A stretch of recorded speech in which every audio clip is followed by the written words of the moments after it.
வணக்கம். இன்னைக்கு நாம ராணுவ வரலாற்றோட பக்கங்கள்ல இருந்து ரொம்பவே அதிர்ச்சிகரமான ஆனா பெரும்பாலும் மறக்கப்பட்ட ஒரு கதையை தான் பார்க்க போறோம். இது வெறும் ராணி வேலுநாச்சியாரோட வீரத்தை பத்தின கதை மட்டுமில்ல, அவரோட தளபதி குயிலியோட நம்ப முடியாத தியாகத்தை பத்தின கதையும் கூட. இந்த கேள்விய கேட்ட உடனே உங்க மனசுல என்ன வருது? ஒருவேளை 20ஆம் நூற்றாண்டுல ஜப்பான்ல இருந்த காமிகேஸ் விமானிகள் பத்தி யோசிக்கலாம், இல்லனா வேற சில நவீன கால சம்பவங்கள் ஞாபகத்துக்கு வரலாம். ஆனா இந்த போர் தந்திரத்தோட ஆரம்பம் நாம நினைக்கிறத விட ரொம்பவே பழையது, ரொம்பவே ஆச்சரியமானதும் கூட. உண்மையான பதில் என்ன தெரியுமா? ரொம்பவே ஆச்சரியமா இருக்கும். ஜப்பானிய காமிகேஸ் விமானிகளுக்கு கிட்டத்தட்ட 164 வருஷத்துக்கு முன்னாடியே, அதாவது 1780ல குயிலிங்கிற ஒரு தமிழ் பெண்மணி தான் உலகத்தோட முதல் தற்கொலை தாக்குதலை நடத்தியிருக்காங்க. அவங்களோட கதை தான் இன்னைக்கு நாம ஆழமா பார்க்க போற விஷயம். சரி, வாங்க நாம எல்லாரும் சேர்ந்து ஒரு டைம் டிராவல் போலாம். எங்க தெரியுமா? 18ஆம் நூற்றாண்டு தென்னிந்தியாவுக்கு. பிரிட்டிஷ் கிழக்கிந்திய கம்பெனி மெதுமெதுவா தன்னோட அதிகாரத்தை இங்க நிலைநிறுத்திட்டு இருந்த காலம் அது. அப்போதைய அரசியல் சூழல் எப்படி இருந்துச்சுன்னு முதல்ல புரிஞ்சுக்கணும். மதுரை பகுதி 72 பாளையங்களா பிரிக்கப்பட்டிருந்தது.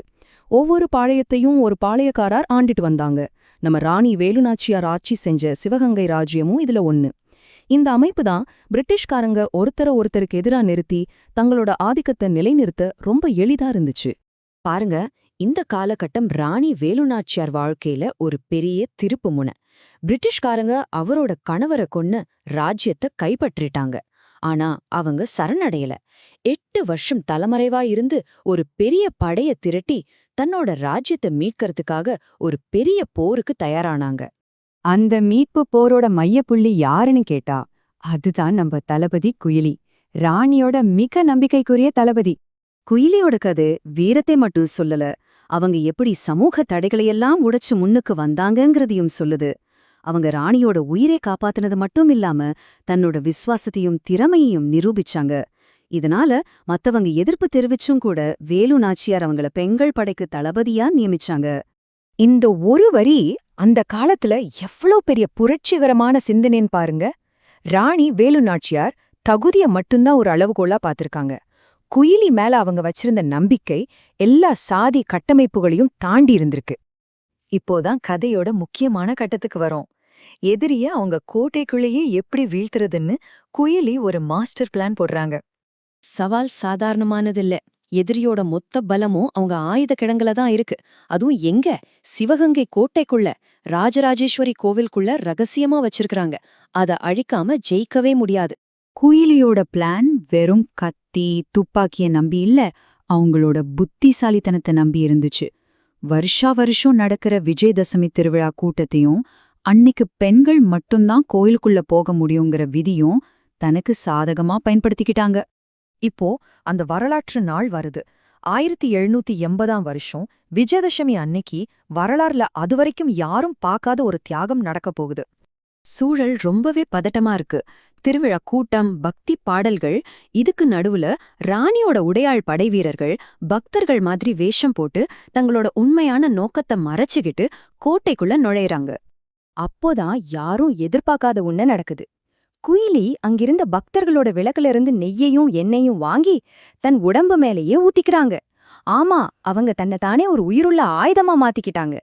அவங்க தனக்கு தானே தீ வச்சுக்கிட்டு ஒரு உயிருள்ள தீப்பந்தமா மாறி நேரா பிரிட்டிஷாரோட ஆயுத கிடங்குக்குள்ள குதிக்கிறாங்க. சில ஆய்வுக் கட்டுரைகள் சொல்ற மாதிரி அவங்க தான் முதல் மனித வெடிகுண்டு.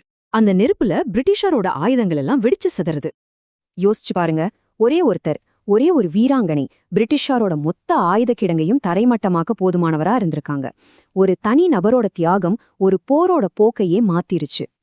இந்த மிகப்பெரிய தியாகத்துக்கு அப்புறம் என்ன ஆச்சு? குயிலியோட இந்த செயல் வரலாற்றுல எப்படி பார்க்கப்படுது? வாங்க பார்க்கலாம். குயிலியோட தாக்குதலுக்கு முன்னாடி பிரிட்டிஷ்காரங்க பலமா இருந்தாங்க.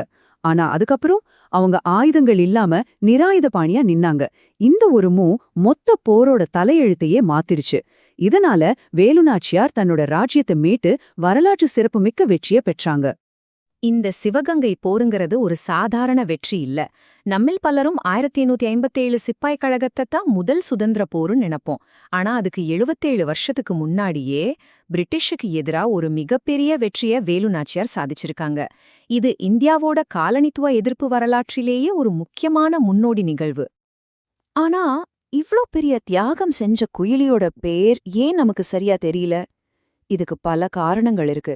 அவங்க வந்த சமூக பின்னணி ஒரு காரணம். அது மட்டும் இல்லாம வரலாறு பெரும்பாலும் அரசர்கள பத்தி தான் பேசுதே தவிர தளபதிகள பத்தி பேசவே இல்ல.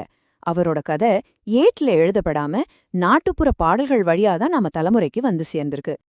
அப்போ கடைசியா ஒரு கேள்வி, இது நம்ம எல்லாருக்குமே தான். வரலாறுல சிலரோட கதைகள் மட்டும் ஏன் பிரகாசமா தெரியுது, பலரோட கதைகள் ஏன் இருட்டுல மறைக்கப்படுது? குயிலியோட கதை நாம பதில் தேட வேண்டிய இது மாதிரி நிறைய கேள்விகள் எழுப்புது. யோசிச்சு பாருங்க.